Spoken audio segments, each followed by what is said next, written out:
মায়ের জন্যই খালো বিষ। মায়ের পরকীয়ার জেরে বাবা পৃথিবী থেকে বিদায় নিলেন। চাঞ্চল্যকর অভিযোগ, মা এবং বাবার উপযুক্ত মেয়ের বাড়িতে 3 সন্তান, 1 মেয়েকে রেখে পরলোক গমন করেছেন আন্ধারগঞ্জ গ্রামের ফজলুল হক নামে এক টোটো চালক। তিনি টোটো চালিয়ে জীবনযাপন অর্থাৎ তার সংসার চলত, কিন্তু স্ত্রীর যে পরকীয়া, সেই পরকীয়ার একাধিকবার তিনি সামলানোর চেষ্টা করার পরেও সামাল দিতে না পেরে অবশেষে নিজেই দুনিয়ার মায়া ত্যাগ করলেন। এমনটাই অভিযোগ পরিবারের সদস্যদের, পাশাপাশি খোদ ওই মায়ের এবং ওই বাবার যোগ্যতম মেয়ে। তিনি নিজেই দাবি করলেন আজকে মায়ের অত্যাচারে বাবাকে পৃথিবী থেকে বিদায় নিতে হয়েছে। চলুন সেই বক্তব্য বিস্তারিত আমরা শুনে নেব।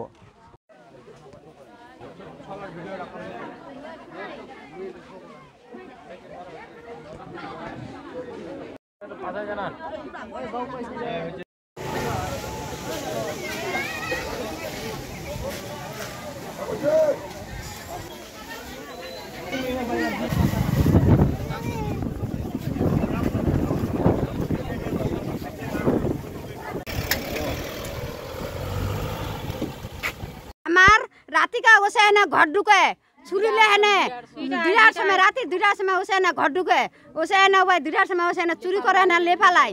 ওই ফাঁসি, আমরা ফাঁসি চাই ওয়া ও ছেলেটা জেল দিবা চাহে, ছেলেটা চঙ্গিটা মারা ডাঙ্গা করে না, তাও বেমান কথা কয়, তা মারা ডাঙ্গা করে। খাল বেসাইন্ডা কয় রাইতে। আচ্ছা, ওর স্বামী কি বাড়িতে থাকতো না বাড়িতে থাকে, টোটো চালায়।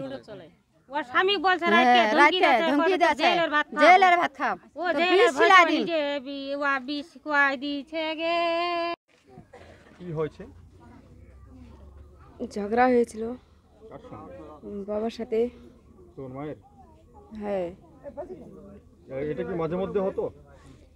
সেদিন মাঝের মধ্যে হতো। কেন?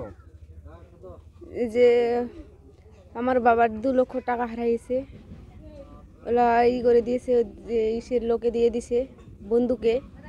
তোমার মায়ের বন্ধু ফাঁসিয়ে দিছে, তখন আমাকে ফাঁসিয়ে দিল, আমাকে পালিয়ে দিল ঢাকায় আমার মা।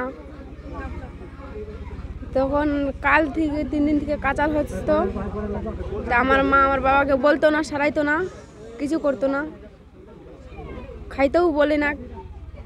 কে তোমার মা বলতো না, কথা বলতো না?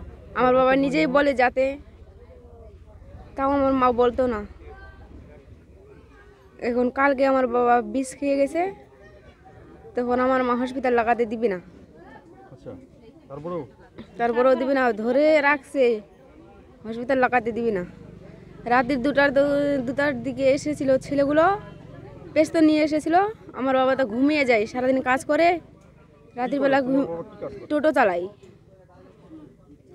ঘুমিয়ে পড়ে। তখন আমার মাঝে কখন উঠে কখন নেই, আমার বাবা তো দেখতো না। কি চাইছো এখন আমি কি চাইছি? কিছুই চাই না। আমার শ্বশুর বাড়ি আমার কাছে টাকা পাই, আমার বাবার কাছে দান 1.5 লাখ দিতে হবে। আমাদের ওখানে চাপ দিবে, তো আমাকে দেখতে পারবি না। আচ্ছা, ছিল অনেক দিন থেকেই ছিল। আমার বাবা সহ্য করতে পারেনি, তখন কালকে বিষ খেয়ে গেল। অনেক সহ্য করছে। তুমি কি মনে করছো যে তোমার মায়ের জন্যই তোমার বাবা মরে গেল আজকে? হ্যাঁ, আমার মায়ের জন্যই গেল আমার বাবা মরে, আমার মায়ের জন্যই খালো বিষ। তোমার নাম? আমার নাম ফতেমা খাতুন। কত ভাই বোন তোমরা? 3 ভাই, আমি বোন একা। দাদা, কি হয়েছে ঘটনাটা? বলছি, আমরা তো শুনছি রাত 7টা সাড়ে 7টার সময় ছেলেটা বিষ খেয়েছে। তারপরে বাড়ি আসে জানতে পারছি যে বউটা চরিত্র খারাপ ছিল, মানে অনেক দিন ধরে বুঝে না বলে আত্মহত্যা করেছে। আমরা যেটা জানতে পারলাম গ্রামের লোকের কাছে, আগে কিন্তু জানি না এবং শুনিনি। কে আত্মহত্যা করছে? ছেলেটা ফজরুল ইসলাম নাম, বাড়ি আন্ধারগোছাই। আচ্ছা,